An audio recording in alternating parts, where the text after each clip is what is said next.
ಗೋಧಿ ಬೀಸ್ಬೇಕಾದ್ರೆ ಏನೋ ಗೋಡೆಯಲ್ಲಿ ಅಂಶ ಪಕ್ಷಿ ಬಂದು ಆ ಗಿಲ್ಕೆನ ತಿನ್ಬಿಡ್ತಂತೆ. ಎಷ್ಟು ಹೇಳಿದ್ರು ಇವ್ರಿಗೆ ಹೇಳ್ತಾರ, ಅವ್ರಿಗೆ ಹೇಳ್ತಾರ, ಇವ್ರಿಗೆ ನನಗೇನಿಲ್ಲ.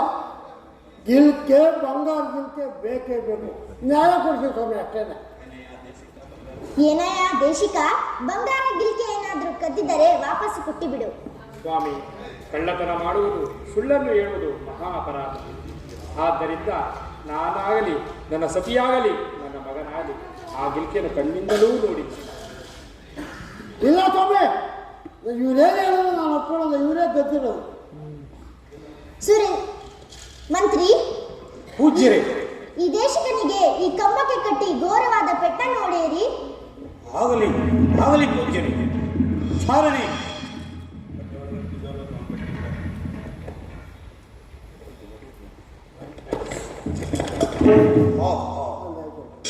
ಪೂಜ್ಯರೇ, ಈ ಗಿರಿಕೆ ನೋಡ್ದ, ನಾನು ಮಾತು ಸತ್ಯ ಆಯ್ತು.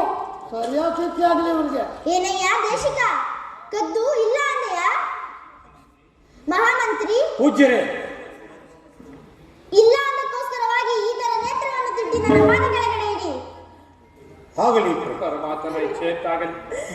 ಸ್ವಾಮಿ, ಅಯ್ಯ ದೇಶಕನೇ, ಪರಮಾತ್ಮ ಶ್ರೀಹರಿ. ಮಹಾಮಂತ್ರಿ, ಗಂಡನ ಕೈಯಲ್ಲಿ ಕೊಟ್ಟು ಇಲ್ಲ ಅನ್ನಕ್ಕೋಸ್ಕರವಾಗಿ ಈ ತರ ನಾಲಿಗೆಯನ್ನು ಕುಯ್ದು ನನ್ನ ಪಾದ ಕೆಳಗಡೆ ಇಡಿ. ಅಮ್ಮ ಇತ್ತ ಕಡೆ ಬಾ.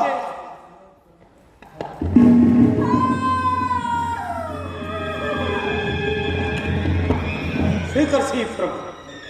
ಈ ದೇಶಿಕರನ್ನು ನನ್ನ ಸೌರಾಷ್ಟ್ರ ನಗರ ದಣಿಯಿಂದ ಆಚೆಗೆ ತಳ್ಳಿ. ಚಾರಣೆ, ಇಲ್ಲಿ ಬನ್ನಿ. ಇವರನ್ನು ಊರಾಚೆ ಗಡಿಯಲ್ಲಿ ಕರೆದುಕೊಂಡು ಹೋಗಿ ಬಿಟ್ಟು ಬಿಡಿ. ಆಯಿತು, ನಾನಿನ್ನ ಬರುತ್ತೇನೆ. ಆಗಲಿ ಮಹಾಪ್ರಭು. ಶಂಭೋ ಮಹಾದೇವ, ಶಂಭೋ ಮಹಾದೇವ.